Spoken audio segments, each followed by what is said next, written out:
وہ خوفناک اور وحشت انگیز مقام جہاں دنیا کی 3 تاریک ترین اندھیرے یکجا ہو گئے۔ پہلا سیاہ رات کا اندھیرا، دوسرا سمندر کی اتھاہ گہرائیوں کا اندھیرا، اور تیسرا ایک دیوہیکل مچھلی کے پیٹ کا اندھیرا۔ یہ وہ ہولناک جگہ تھی کہ جہاں اللہ کے بندے اور پیغمبر حضرت یونس علیہ السلام نے اپنی زندگی کی مشکل ترین 3 دن جبکہ بعض روایات کے مطابق 7 دن گزارے۔ وہ کون سی خطا تھی کہ جس کے نتیجے میں اللہ کے برگزیدہ نبی حضرت یونس علیہ السلام کو سمندر میں ڈبوئے جانے اور ایک دیو ہیکل مچھلی کا اسیر بننے جیسی آزمائشوں سے گزرنا پڑا؟ تو آئیے بیان کرتے ہیں رب کائنات کی اس نبی کا ذکر کہ جن کی یہ خطا ان کی قوم کے لیے عذاب الہی سے خلاصی کا سامان بن گئی۔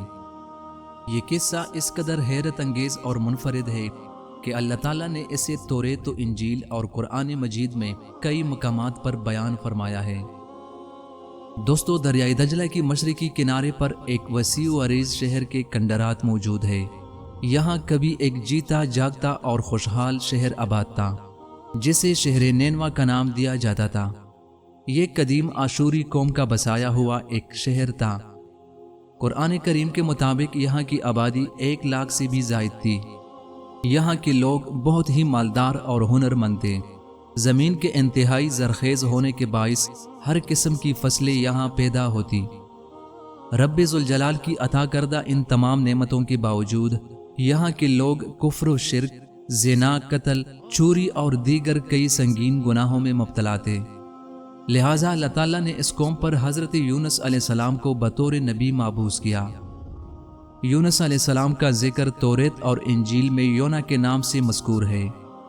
حضرت یونس علیہ السلام نے اس گمراہ قوم میں صدائے حق بلند کی، انہیں اللہ کی وحدانیت کی دعوت دی، معاشرے کو صالح اور پاکیزہ بنانے کے لیے اللہ کے بنائے ہوئے قوانین کو رائج کرنے کی تلقین کی، لیکن بدلے میں آپ کو اس قوم سے صرف طعنے و تشنیع، تکذیب و تمسخر اور مار پیٹ کے سوا کچھ نہ ملا۔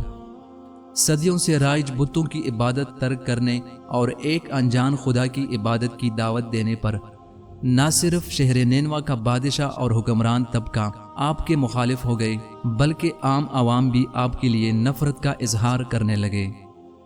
حضرت یونس علیہ السلام کو 30 سال کی عمر میں نبوت سے سرفراز فرمایا گیا تھا، جبکہ آپ نے مزید 30 سال شہر نینوا میں دین حق کی تبلیغ میں گزار دیے تھے، لیکن اس کے باوجود آپ پر ایمان لانے والے صرف چند ہی افراد تھے۔ یہ تمام صورتحال دیکھتے ہوئے حضرت یونس علیہ السلام شدید دل برداشتہ ہوئے۔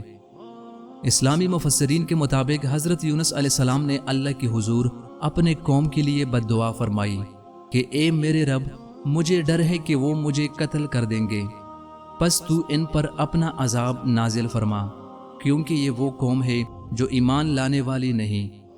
جب قوم یونس کی نافرمانی اور سرکشی حد سے زیادہ تجاوز کر گئی تو اللہ تعالیٰ نے بذریعہ وحی حضرت یونس علیہ السلام کو حکم دیا کہ لوگوں کو آگاہ کر دو کہ 3 دن کی مدت میں ان پر عذاب آنے والا ہے۔ حضرت یونس علیہ السلام نے آخری مرتبہ ان لوگوں سے خطاب کیا اور فرمایا کہ اگر اب بھی تم نے بت پرستی اور دیگر گمراہیاں ترک نہ کی تو محض 3 دن کے اندر خدا کا قہر نازل ہوگا اور یہ تمام شہر برباد ہو جائے گا۔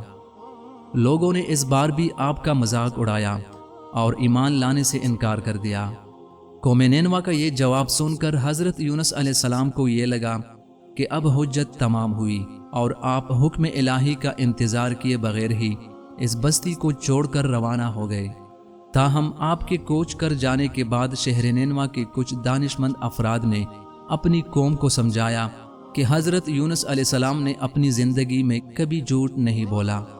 اگر حضرت یونس علیہ السلام نے تنبیہ کی ہے تو یقیناً ہماری قوم پر کوئی عذاب ضرور آنے والا ہے۔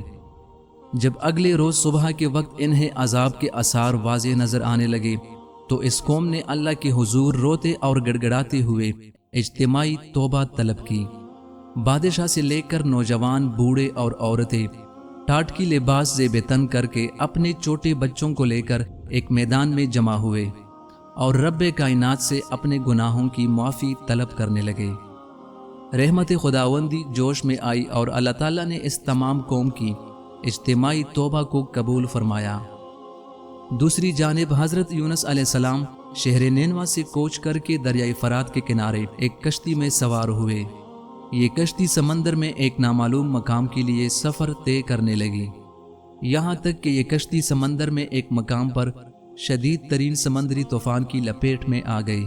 نہایت ہی اونچی اونچی لہریں اس کشتی کو ڈبونے کی کوشش کرنے لگی۔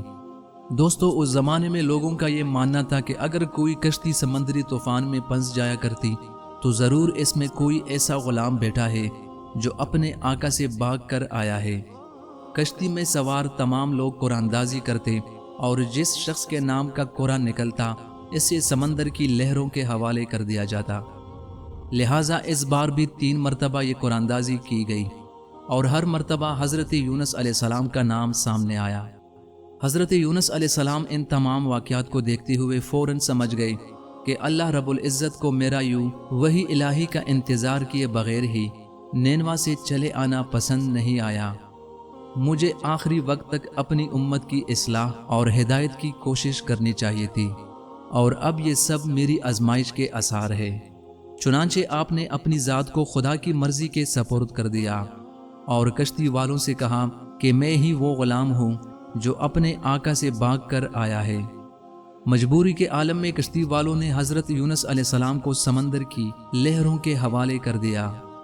خدا کا کرنا ایسا ہوا کہ آپ کو سمندر کے حوالے کرتے ہی طوفان تھم گیا اور کشتی حالت سکون میں آ گئی، جبکہ دوسری جانب اللہ کے حکم سے ایک انتہائی دیو ہیکل مچھلی نے آپ کو اس طرح نگل لیا کہ آپ کے جسم کو ایک خراش بھی نہ پہنچی۔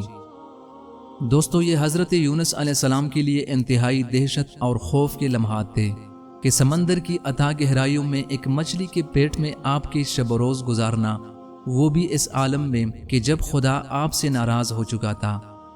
قرآن مجید میں حضرت یونس علیہ السلام کے بارے میں اللہ تعالیٰ انتہائی سخت الفاظ میں یہ بیان فرماتا ہے کہ اگر یونس اللہ کی تسبیح بیان نہ کرتے تو قیامت تک مچھلی کے پیٹ میں ہی رہتے۔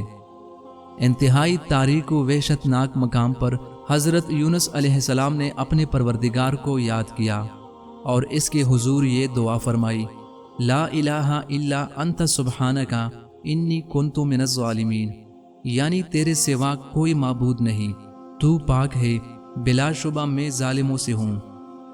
رب کائنات کو آپ کی دعا اس قدر پسند آئی کہ اللہ نے آپ کو اس عظیم پریشانی سے نجات دی اور اس دعا کو قیامت تک آنے والی امتوں کے لیے بھی محفوظ فرمایا۔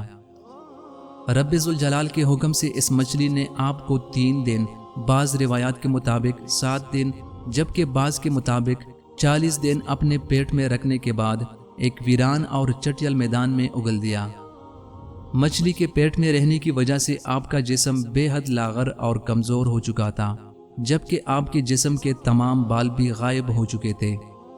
یہاں اللہ تعالیٰ نے کدو کی ایک بیل لگائی جو آپ کو سایہ اور غذا فراہم کرتی تھی۔ حضرت یونس علیہ السلام کو یہ گمان ہوا کہ اگر وہ واپس اپنی قوم میں گئے تو شاید وہ پہلے سے زیادہ آپ کی تکذیب کریں گے، لہٰذا آپ یہی ایک جھونپڑی بنا کر رہنے لگے۔ کچھ عرصے کے بعد آپ کی قوم کے لوگ آپ کو ڈھونڈتے ہوئے اس مقام تک آ پہنچے جو تمام کی تمام ایک خدائے واحد پر ایمان لا چکے تھے۔ یہ آپ کو انتہائی باعزت طریقے سے شہر نینوا لے گئے، جہاں آپ نے اپنی عمر کی آخری ایام تک اس قوم کی رہنمائی فرمائی۔ دوستو، حضرت یونس علیہ السلام کا قصہ دور حاضر کے انسانوں کو یہ پیغام دیتا ہے کہ مایوسی کفر کے سوا کچھ نہیں۔ رب کائنات اپنے بندے کی مدد اس حال میں کرنے پر بھی قادر ہے کہ جب وہ سمندر کی دور دراز گہرائیوں میں کسی مچھلی کے پیٹ میں بند ہو۔